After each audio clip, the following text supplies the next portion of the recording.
अयोध्या नगरी में दीपों की तरह उजाला फैला हुआ था। चारों राजकुमार का विवाह हो चुका था और महल नई बहुओं की चहल पहल से गूंज रहा था। महाराजा दशरथ के हृदय में आनंद की लहर दौड़ रही थी, लेकिन कौन जानता था कि एक साधारण सी लगने वाली घटना आने वाले समय में इतना बड़ा परिणाम लेकर आएगी। माता सीता का हरण। विवाह के बाद एक दिन महाराजा दशरथ ने रानी कौशल्या से कहा, देवी, अब तक हमारे 4 पुत्र थे, परंतु आज से 4 बहुएं भी हमारी पुत्रियों की तरह इस घर की शोभा बढ़ा रही हैं। तुम अब चारों की सास हो गई हो, अतः यह तुम्हारा धर्म है कि उनकी रक्षा ऐसे करो जैसे आंखों की रक्षा पलक करती है। कुछ समय बीतने के बाद महाराजा दशरथ ने सोचा, क्यों न अपनी चारों बहुओं की परीक्षा ली जाए। उन्होंने सभी को बुलाकर कहा, बेटियों, आज मैं चाहता हूँ कि तुम सब अपने अपने हाथों से भोजन बनाकर मेरे लिए लाओ। मैं देखना चाहता हूँ कि किसमें कितनी चतुराई और निपुणता है। चारों बहुओं रसोई में जुट गई। 56 भोग बनाने की होड़ सी लग गई। सबसे पहले भरत की पत्नी मांडवी तैयार हुई। उन्होंने बड़े प्रेम से थाली सजाई और पिता समान ससुर महाराजा दशरथ के पास पहुंचे, लेकिन एक छोटी सी भूल रह गई। भोजन से पहले जल प्रस्तुत करना। महाराजा ने थाली तो रख ली, परंतु भोजन न किया और कहा, बेटी जाओ, मैं बाद में करूंगा। इसके बाद लक्ष्मण की पत्नी उर्मिला और शत्रुघ्न की पत्नी सुर्तिकीर्ति आई। उन्होंने भी थाली सजाकर प्रस्तुत की, परंतु वही भूल दोहराई गई। जल देना भूल गई। तीनों थालियां सामने रखी थी, परंतु दशरथ प्रतीक्षा कर रहे थे सीता की। उधर सीता रसोई में ध्यान पूर्वक पकवान सजा रही थी।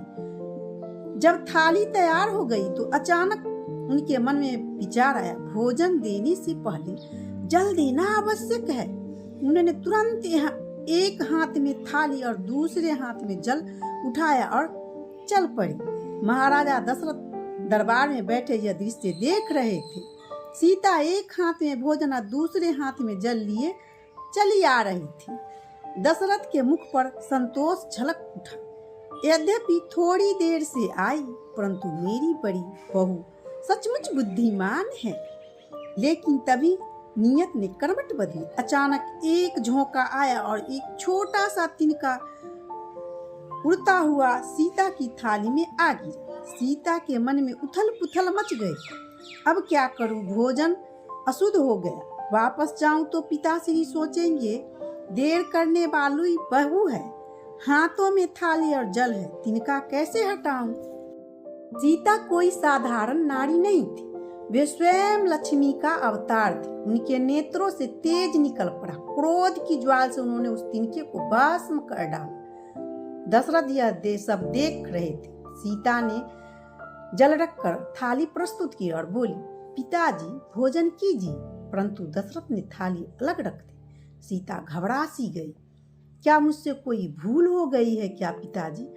दशरथ ने गंभीर स्वर में कहा, बेटी तुम्हारे हाथ का भोजन तभी करूंगा जब तुम मुझसे एक वचन दो। सीता ने संकोच से कहा, पिताजी बताइए कौन सा वचन?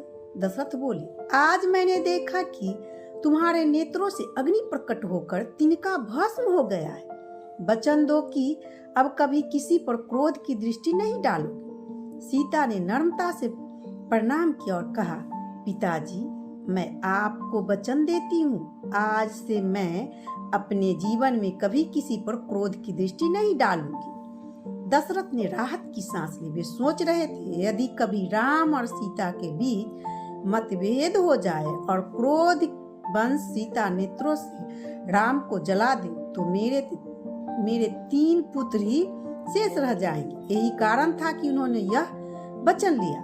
समय बीत गया, परिस्थितियां बदली। वनवास आया और फिर लंका का प्रसंग। लंका में रावण और माता सीता को बंधक बनाते हुए वह उन्हें तरह तरह से धमकाता, कभी तलवार दिखाता, कभी क्रूर हंसी हंसता। एक दिन उसने कहा, सीता यदि तुम इसे स्वीकार कर लो तो मैं तुम्हें रानी बना दूंगा। एक बार मेरी ओर देखो। सीता ने उसकी ओर नहीं देखा। उनकी दृष्टि नीचे झुकी और सामने पड़े एक तिनके पर टिक गई।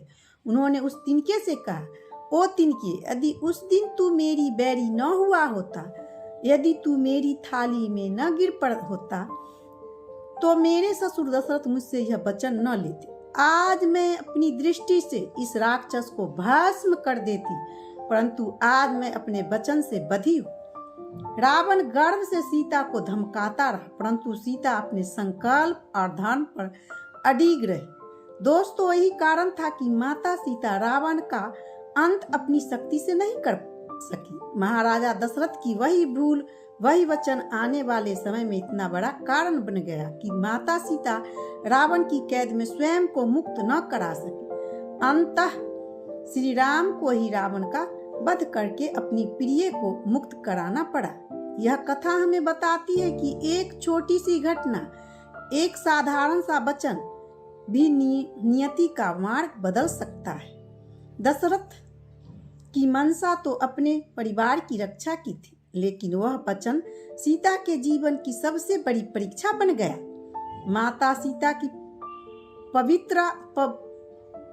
पवित्रता, उनके धर्म और वचनबद्धता के कारण ही आज भी वे आदर्श मानी जाती है। वे लक्ष्मी का अवतार थी, फिर भी उन्होंने अपने वचन का पालन किया।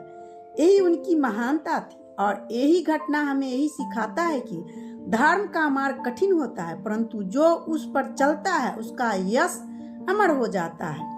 हेलो दोस्तों, अगर आपको मेरी वीडियो पसंद आई हो तो मेरी वीडियो को लाइक करें, सब्सक्राइब करें और कमेंट बॉक्स में जय श्री राम लिखना ना भूलें। दोस्तों के साथ ज़्यादा से ज़्यादा साझा करें। जय श्री राम।